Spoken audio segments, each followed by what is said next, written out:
Nancy Lonsdorf is a well-known Ayurveda doctor, and you have been treated more than 15,000 patients during the last 22 years, actually, with the help of Maharishi Ayurveda.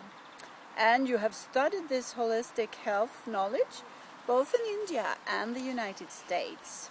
So now you're on a tour where you're talking about women's health and beauty after 40. And do you have 5 really good tips for women to stay beautiful without surgical or poisonous Botox? Yes, I certainly do. It's really very simple to look more beautiful. And one of my patients is a kindergarten teacher, and she followed one of the simple tips, which was simply take a walk in the rising sun in the morning. And that very day when she went into school, one of her little kindergartners spontaneously said to her, "Oh, Mrs. James, you look so pretty today." So, and nothing else was different. Didn't change her hair, didn't change her makeup. It was simply she looked so fresh and her face glowed from that prana or fresh air that she breathed that morning, and increasing her circulation and getting the rising sun, which according to the natural system of medicine Ayurveda from ancient India, it's the most life-giving force on earth is the sun, and in the morning as it's rising, it's especially life-giving. So that's one simple tip that every woman can do, and it costs nothing, and she'll look more beautiful right away. Okay, that's one, and that's very simple. And how about the 4 others? Well, another really important beauty tip has to do with sleep. Now, we've all heard that you have to get your beauty sleep, meaning, enough sleep. But Ayurveda goes a step further, and it says that if you begin your sleep early in the evening, your sleep will be more deep and rejuvenating, and you'll look fresher and feel great in the morning.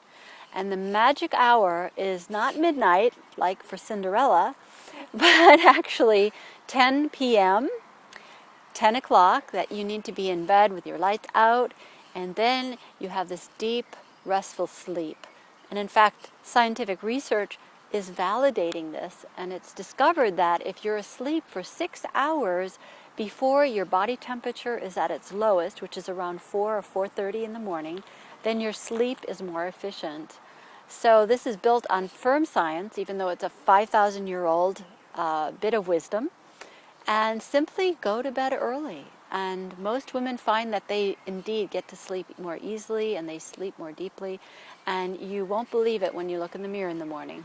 You'll just look so much fresher. And that's cheap too. It costs nothing. So now we got 3 left. Okay. Another one is a magic spice.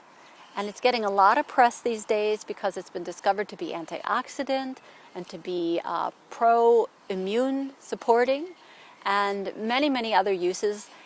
Anti-inflammatory also, anti-cancer also. I could go on and on.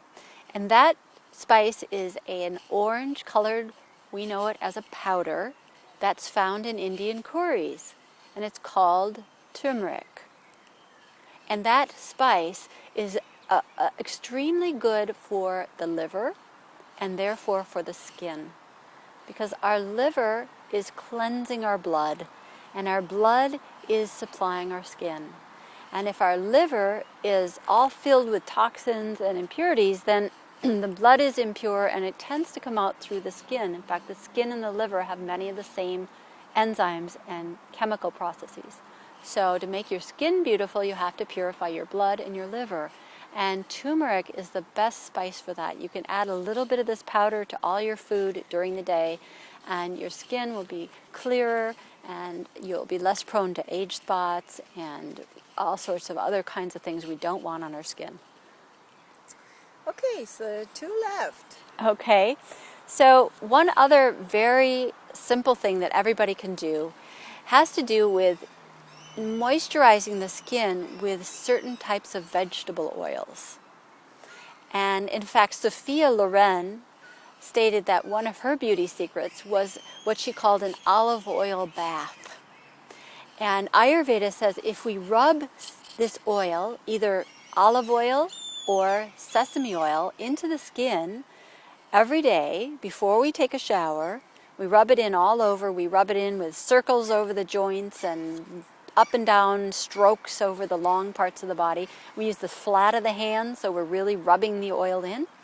That it increases circulation to the skin and purifies the skin, and we will look fresher and more beautiful. And indeed, I recommend it. I notice it in people around me when they do the massage or they don't do the massage. They just glow when they do the massage. That's amazing, and that's not expensive either. No, it costs nothing. So the fifth and last one. The fifth and last one is to meditate, to take the stress out of your nervous system. Stress in the nervous system is what causes those furrows between the brows. It causes the frown lines and the worry lines in the forehead. And we can get rid of those, or at least slow down their development by relaxing the nervous system very deeply.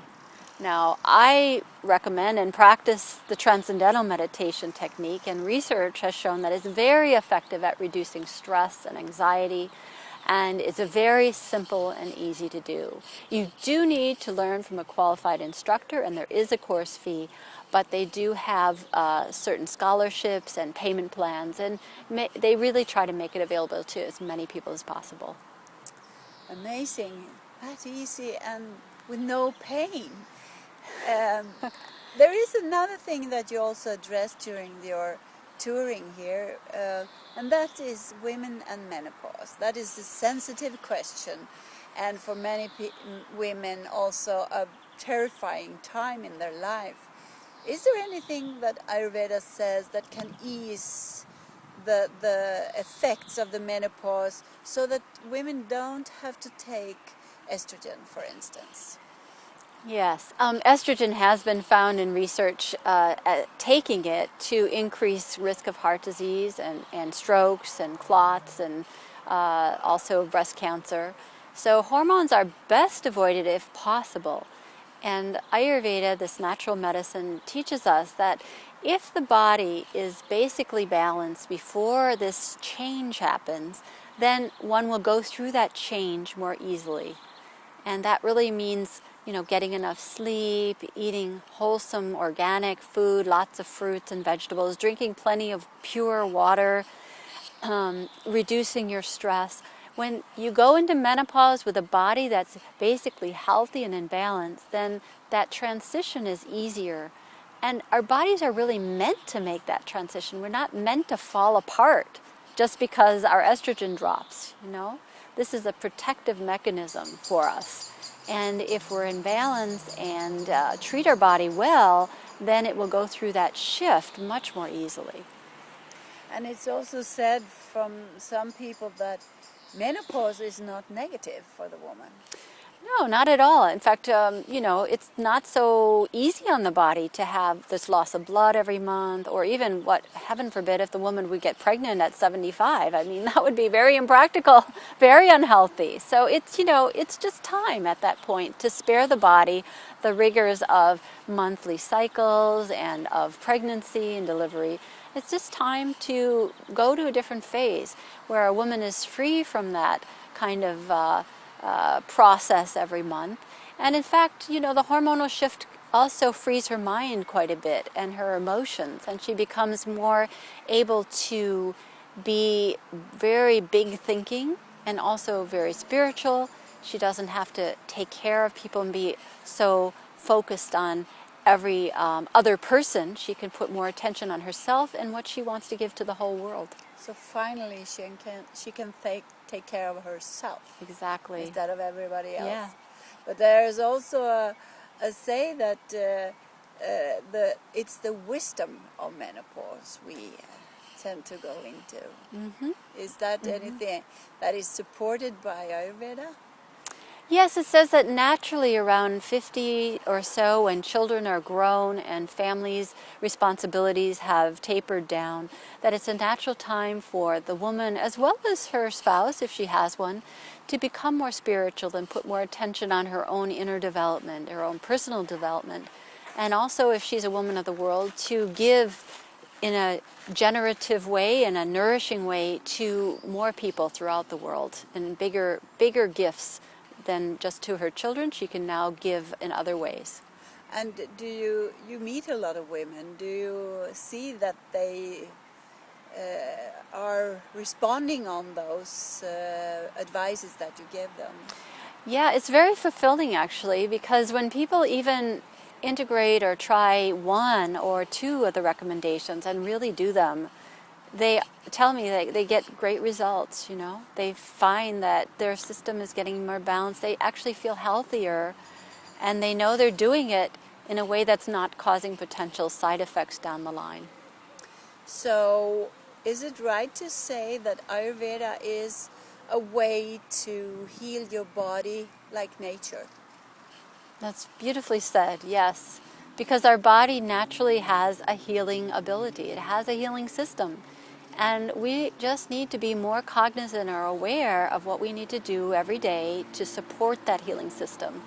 And when we know it and we do it, we instantly get rewarded by the body. And we wake up feeling really fresh, we feel even mood, we look more beautiful, everything gets better. Thank you. You are beautiful too. Thank you, and you also. Thank you.